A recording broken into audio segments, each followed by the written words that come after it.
Hey everyone, it's Grayson the Goosebumps Kid here. Welcome back to another book review.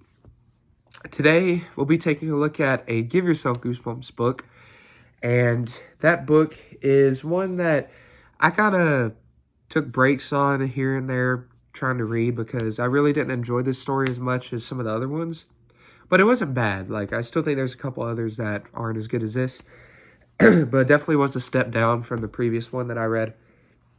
By the way, if I sound kind of off, I've been kind of congested with allergies and stuff, and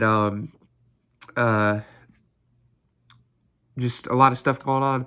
So by the time this video comes out, if I haven't uploaded in like a week or two, just know I've got personal issues going on.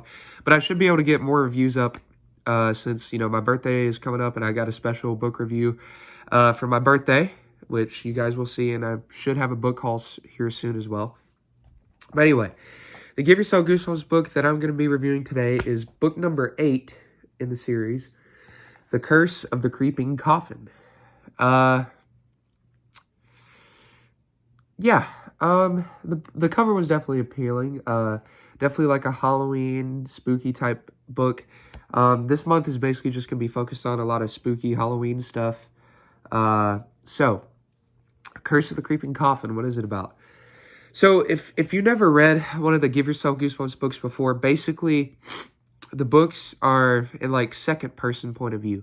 So, it puts you in the story, or makes you, like, the main character of the story, and it's like a choose-your-own-adventure type book. Like the book said, you get, like, over 20 different scary endings. I didn't get nearly as much as I did with the other ones, because I kind of struggled to get through this one. But the concept itself wasn't really all that bad. It was just a lot of the endings I really didn't enjoy. I'd say a couple of the endings were very dark, if I do say so myself. However, most of them were just lacking in a lot of areas.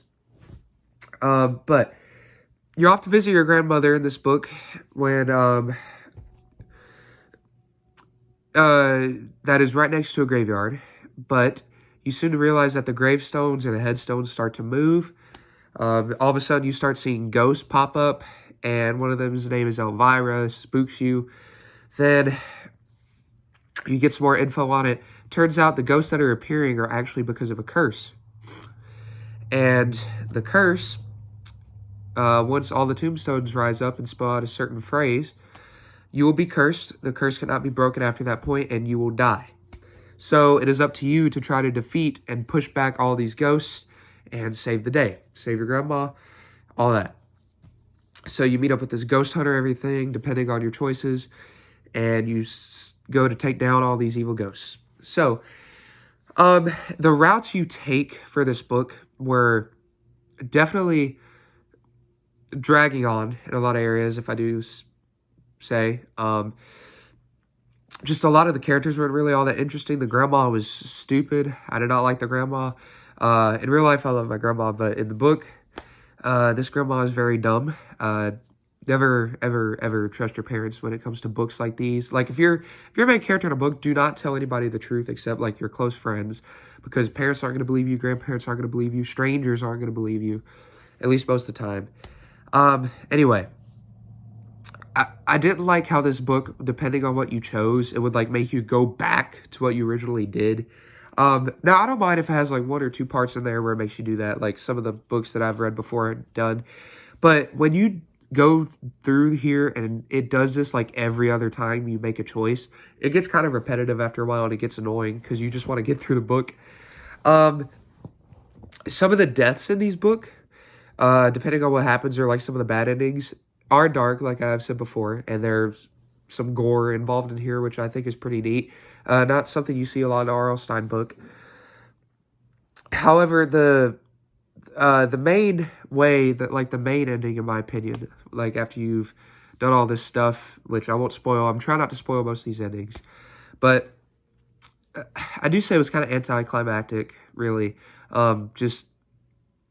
It was funny, but at the same time it was anticlimactic, which did bring it down a couple points.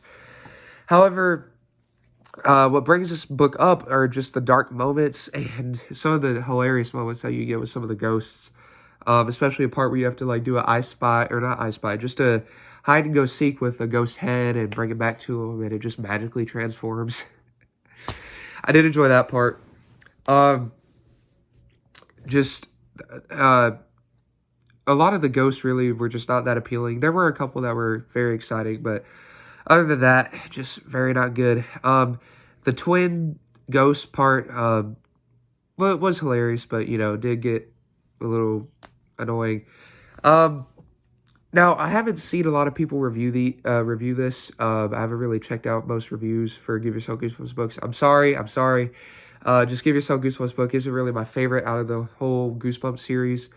Now, that's not to say it's a bad series. I mean, there's definitely a handful of books in here that are great, and I would definitely want to review and re-review again. But it's kind of takes a while to get through these, because of how many endings there are, and I have to like skim through all these pages because I don't have enough bookmarks with me to mark exactly where I went and what I did.